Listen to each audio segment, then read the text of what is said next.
So I firmly believe that Monster Hunter Wilds is the best game ever made and will sit alongside Elden Ring as one of the greatest masterpieces of gaming in the 21st century. But before we get too deep into why I miss the game so much and why I wake up every morning imagining how much better my life would be if I could just do one more hunt, I need to take you back to the beginning.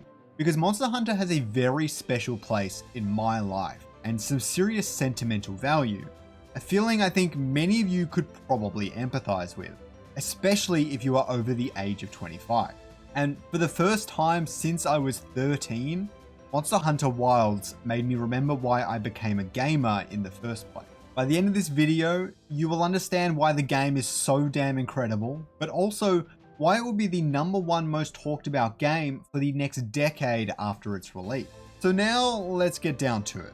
When I was 12, I found out that my parents were sending me to a private school called Xavier College. At the time, I didn't really know what that meant, but what I did know is I wouldn't be attending school with a single person I knew from my primary school. I am not exactly extroverted, so this wasn't a positive thought, but I had no choice in the matter, no matter how much I begged and pleaded for them to send me to a school where everyone else from my primary school was going to. But not all hope was lost yet. I started year 7 in high school in March of 2010 in Australia, where my primary console was the Wii. Up until this point, I'd really only played video games on my Game Boy and things like the PS1 Yu-Gi-Oh game on my PlayStation 2, which I was terrible at, by the way. But on April 29 of that very same year, Monster Hunter Tri was released in Australia, and it changed everything.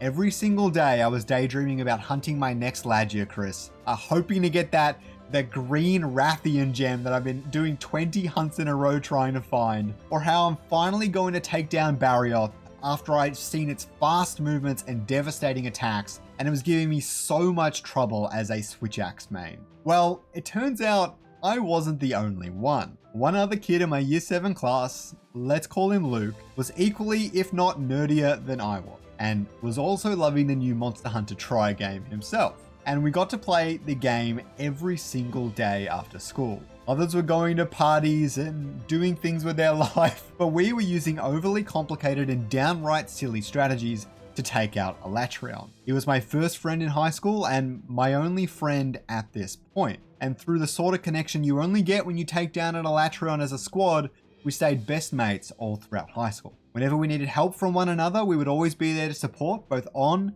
and off the battlefield. I still remember the first time we defeated Gen Moran, which I'm pretty sure is his favorite monster still to this day. It was a gaming experience you simply couldn't have without being on the landline phone to one another, with both of our mothers in the background simply yelling at us since they had to make an important call. For whatever reason, mums do that. Honestly, I got teary-eyed just writing this script. But why am I telling you all of this? Because even though our lives were too busy to play the beta together in this past month, I got the exact same feeling with Monster Hunter Wild. A feeling I haven't been able to achieve since the days of Monster Hunter Tri. And I've played many games in the series since then, World included. The hard thing is I don't know exactly how to describe it. I don't know exactly what it was that clicked in the exact same way that Monster Hunter Tri did. But here's what I think it is. I think it's just how easy it is to get lost in the new world, and how easy it is to just run around together with other people and hunt monsters until you fall asleep hunched over the controller. Every single thing that was wrong with Monster Hunter Tri and Monster Hunter World and so on has either been removed or completely revamped in Wild. There's no tedious loading screens between fights, recovery items are easier to manage, keeping your focus on swinging your sword at the beast, keeping your entire focus on just trying to take down that monster that's in front of you without dying. The most fun part of hunting monsters. And not only that, but cross-play is here, which means I can play with any of my friends, Luke included, regardless of how they prefer to play. He's very much a console player and I absolutely love my PC. Not only that, but with new portable consoles coming out left, right, and center, such as the ROG Ally, Steam Deck, and the Lenovo Go, I can find time to play video games more than I have been able to for the past 5 years.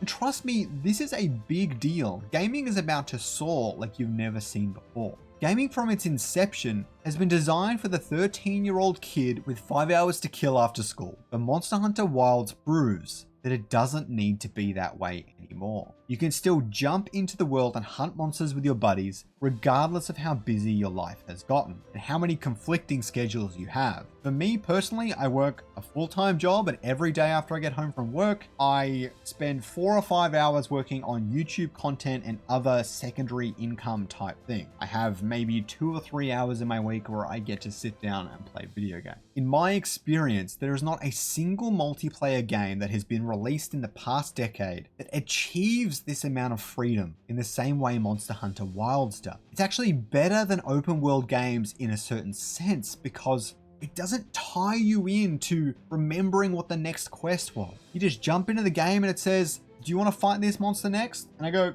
hell yeah, I want to fight that monster next. It's so simple, and I cannot stress that enough. Now, if anyone knows me, they know I love a difficult gaming experience. Elden Ring is my favorite game of all time before the Wilds beta came along. But Monster Hunter Wilds, although accessible and I would say easier, doesn't give up true difficulty anyway. It means anyone can simply pick up a controller and whack a monster, no questions asked. Quick, easy, and painless. But those who want a challenge will just have to fight 3 Barrioth at once, or take on an Elatrion or a Raydal. That is completely up to them. The difficulty scales with the monsters. You can make the game as hard or as easy as you want to. Games that require 10-page manuscripts before you can enjoy yourself haven't been successful in recent history, and it's because the gaming audience has grown up. I'm not even talking about grown up with their tastes, although that has happened a little bit as well. I'm talking about physically. They've got jobs now, they've got responsibility, they've got kids, they've grown up, and gaming is finally starting to change with that. People won't notice this in Monster Hunter Wilds straight away, but trust me when I say that it will happen. One new influencer will find Monster Hunter Wilds, fight their first monster, and then word of mouth will spread quickly. Gamers convincing their friends to play a video game is the single thing that sells millions of copies. You think Palworld got 25 million downloads from marketing campaigns? No.